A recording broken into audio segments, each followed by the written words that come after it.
The next rule I want to go over is grouping. And when you're grouping things together, it's a good way to put related information in one section. So, but you want to do it correctly in a way that looks professional and is easy to read. So if you are looking to have a garage sale and you're putting out flyers and you put this one out up here on the top, it's gonna look pretty crappy. So you want to keep the relevant information together, like huge sale and everything priced to sell is some information that's relevant to the sale, and then the phone number, the time, and the address is relevant to how the person is able to get to the sale. The last rule I want to go over with you is called kerning, and I need to type that in here. And what kerning is the individual space between characters, so in between letters, pretty much. So a lot of times when you're typing in and you put a capital letter in and then a lowercase letter, sometimes the spacing is off in between and you'll have like bad looking lines or whatever. So I demonstrated bad kerning up here. If you look in between the H and the U, there is a larger space there than in between the U and the G and the G and the E. Now you want to use this right here. So if you put your text tool in between and move this in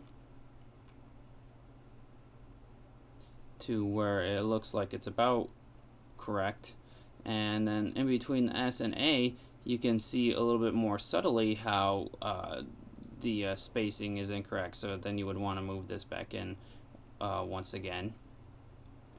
And then if you put your cursor in between some letters here, you can see how much space you should probably have. Let me get back in there. In between your two letters. So it looks like I went in way too far between the S and the A. So let me go in there and remember how much spacing I had between the A and the S and make it a little bit more out.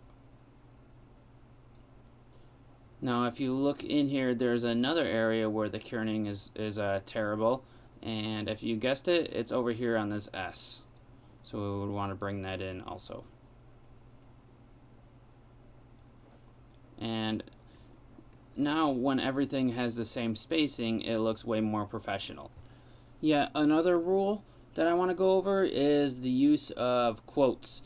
And a lot of time when you see people make things on Facebook, they'll use quotes. So like those little pictures that have inspirational sayings and stuff that the girls like to post all the time on their Facebook pages.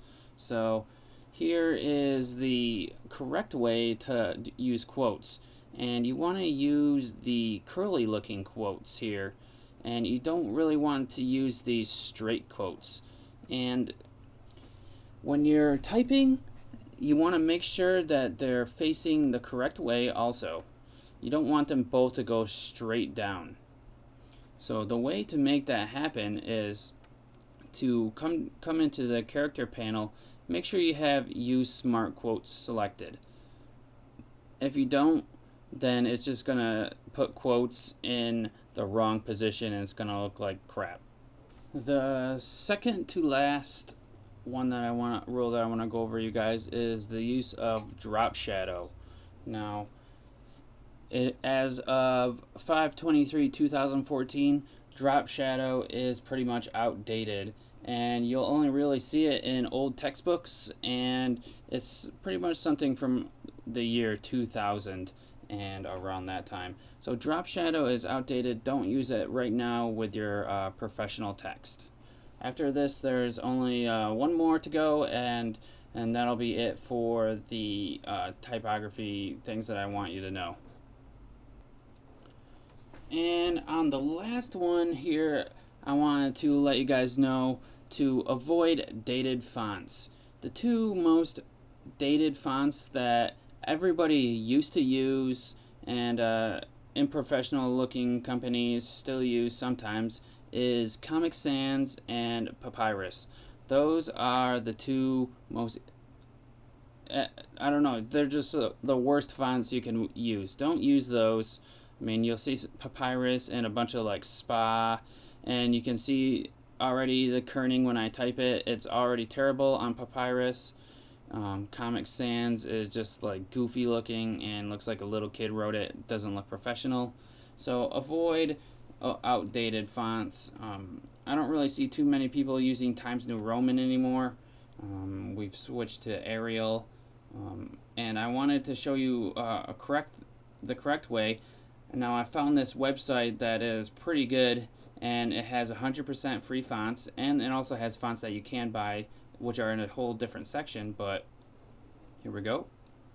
It's called Font Squirrel, and if you read this, it's good fonts for graphic design, and all these look professional, as you can see, and they're pretty easy to read. I mean, this one might be used for not as much as all these other ones, but they've got some pretty nice looking fonts here, and they're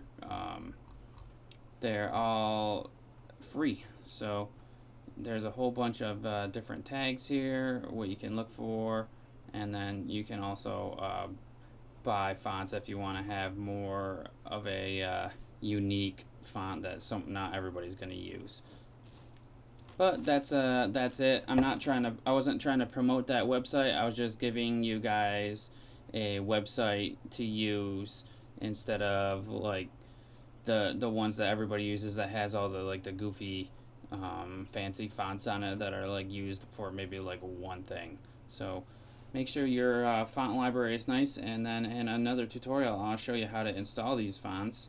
It's really easy, and you don't even need to have to do anything in After Effects. It's all outside of it. But if you want new fonts, which you always probably will, then I'll show you that later on. So thanks for watching about the different rules.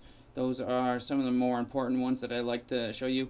Go on to Google and search for typography rules or anything like that to see what is used now, and keep up to date on what's going on. You don't want to be out of date, because that's when you start looking unprofessional. So thanks for watching, and I'll see you guys in the next tutorial.